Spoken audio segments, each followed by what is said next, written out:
بسم اللہ الرحمن الرحیم، السلام علیکم ورحمۃ اللہ وبرکاتہ۔ امید ہے کہ آپ سب خیر و عافیت سے ہوں گے۔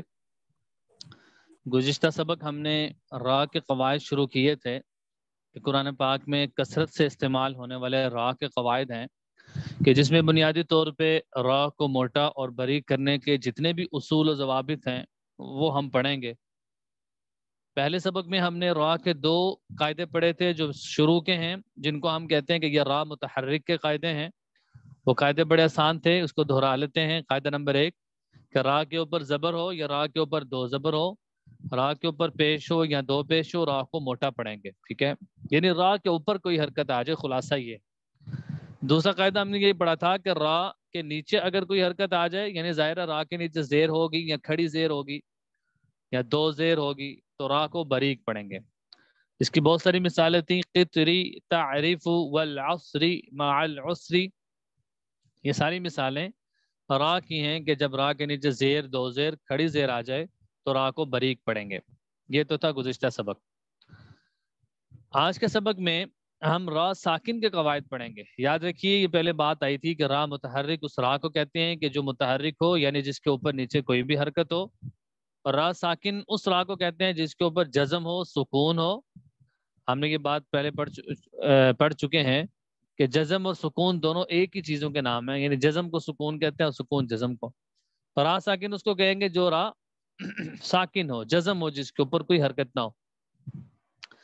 اچھا، قاعدہ نمبر 3 میں را ساکن کا قاعدہ کیا ہے کہ را ساکن اس سے پہلے والے حرف کو دیکھیں گے، اگر اس سے پہلے والے حرف پر زبر یا پیش ہے تو را کو بھی موٹا پڑھیں گے۔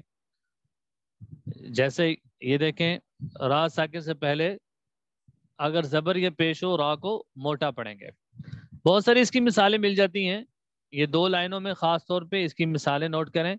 اثرنا، اثرنا، اس میں دیکھیں را ساکن ہے اور اس سے پہلے زبر ہے۔ بردن، سو لہٰذا اس پر بردن پڑھنا یہ ٹھیک نہیں ہے، اس کو موٹا پڑھیں گے، اس لیے کہ را ساکن سے پہلے با کے اوپر زبر ہے۔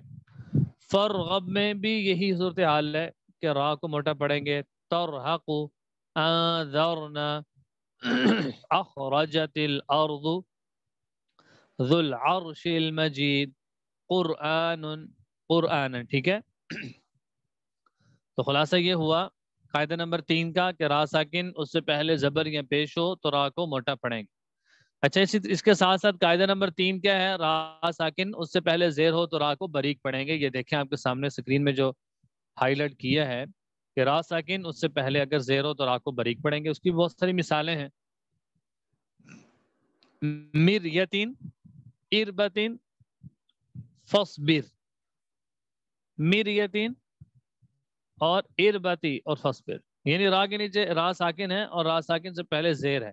اچھا، بنیادی طور پہ نا آپ نے یہی 4 قواعد یاد رکھنے ہیں۔ آگے جو چیزیں ہیں وہ تھوڑی ہٹ کے ہیں، اس کو ذرا ہم بعد میں پڑھیں گے، مشکل نہ ہو جائے۔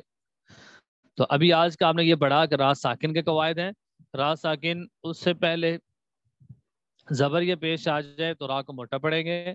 را ساکن اس سے پہلے زیر آ جائے تو را کو باریک پڑھیں گے۔